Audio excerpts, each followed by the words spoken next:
The lemon battery is a simple type of electrical battery that is commonly made for school science projects because it illustrates a battery's main components. Typically, a piece of zinc metal and a piece of copper metal are inserted into a lemon. Everyday objects such as galvanized rails and copper pennies can be used for the zinc and for the copper. A single lemon is usually studied using an electrical meter.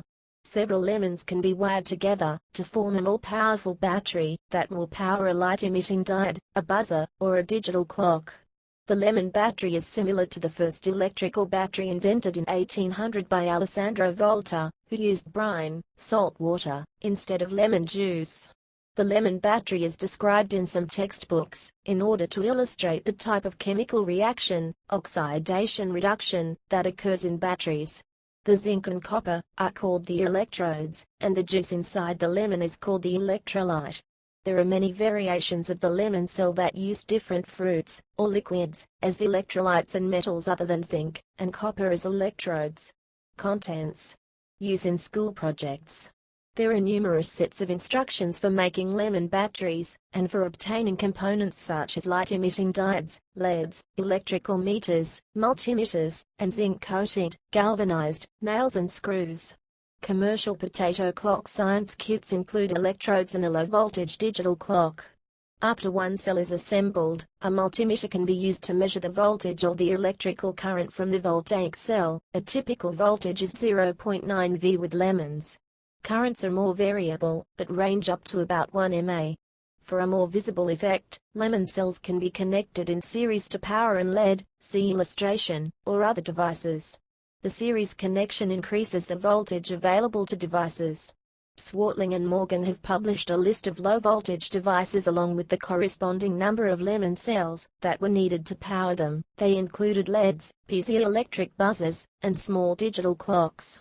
With the zinc/copper electrodes, at least 2 lemon cells were needed for any of these devices.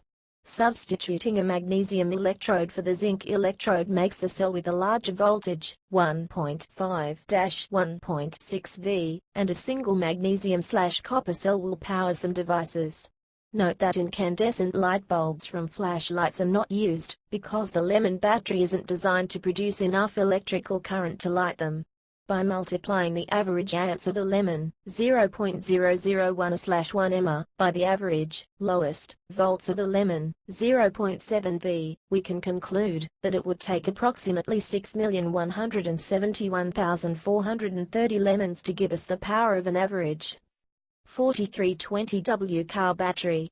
Variations. Many fruits and liquids can be used for the acidic electrolyte. Fruit is convenient because it provides both the electrolyte and a simple way to support the electrodes. The acid involved in citrus fruits, lemons, oranges, grapefruits, etc., is citric acid. The acidity, which is measured by the pH, varies substantially. Potatoes have phosphoric acid and work well. They are the basis for commercial potato clock kits. Instead of fruit, liquids in various containers can be used. Household vinegar, acetic acid, works well. Sauerkraut, lactic acid, was featured in one episode of the U.S. television program Head Rush, an offshoot of the Mythbusters program. The sauerkraut had been canned, and became the electrolyte, while the can itself was one of the electrodes. Zinc and copper electrodes are reasonably safe and easy to attain. Other metals such as lead, iron, magnesium, etc., can be studied as well. They yield different voltages than the zinc/copper pair. In particular, magnesium/copper cells can generate voltages as large as 1.6 V in lemon cells. This voltage is larger than obtainable using zinc/copper cells. It's comparable to that of standard household batteries, 1.5 V, which is useful in powering devices with a single cell instead of using cells in series. Learning outcomes. For the youngest pupils, about ages 5 to 9, the educational goal is utilitarian. Batteries are devices that can power other devices. Batteries are components in electrical circuits. Hooking a single wire between a battery and a light bulb will not power the bulb. For children in the age range 10 to 13, batteries are used to illustrate the connection between chemistry and electricity as well as to deepen the circuit concept for electricity. The fact that different chemical elements such as copper and zinc are used can be placed in the larger context that the element do not disappear or break down when they undergo chemical reactions. For older pupils and for college students, batteries serve to illustrate the principles of oxidation-reduction reactions. Students can discover that two identical electrodes yield no voltage, and that different pairs of metals, beyond copper and zinc, yield different voltages. The voltages and currents from series and parallel combinations of the batteries can be examined. The current that is output by the battery through a meter will depend on the size of the electrodes, how far the electrodes are inserted into the fruit, and how close to each other the electrodes are placed. The voltage is fairly independent of these details of the electrodes. Chemical reactions. Most textbooks present the following model for the chemical reactions of a lemon battery.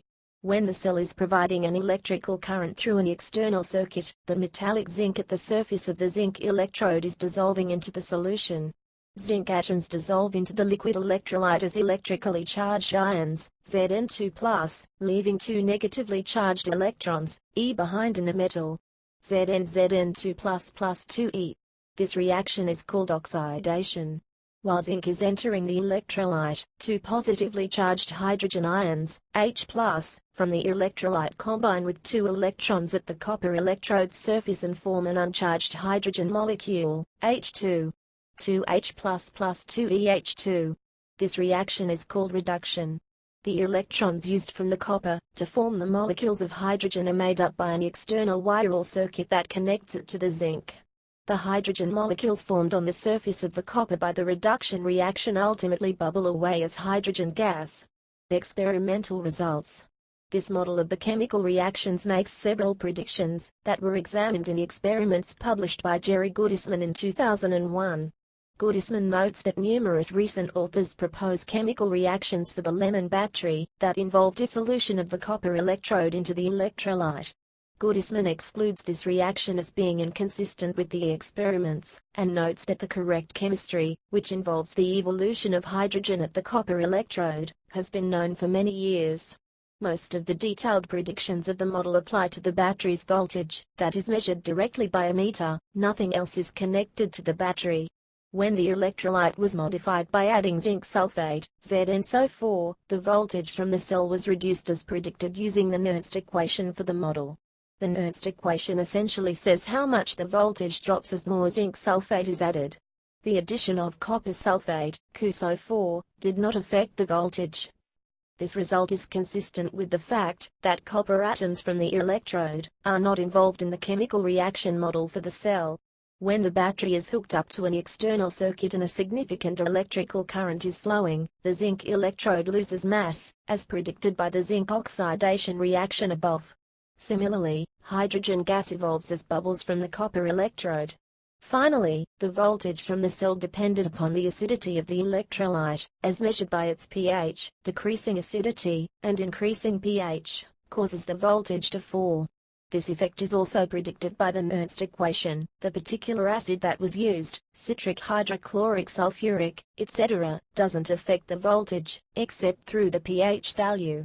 The Nernst equation prediction failed for strongly acid electrolytes, pH 3.4, when the zinc electrode dissolves into the electrolyte, even when the battery is not providing any current to a circuit.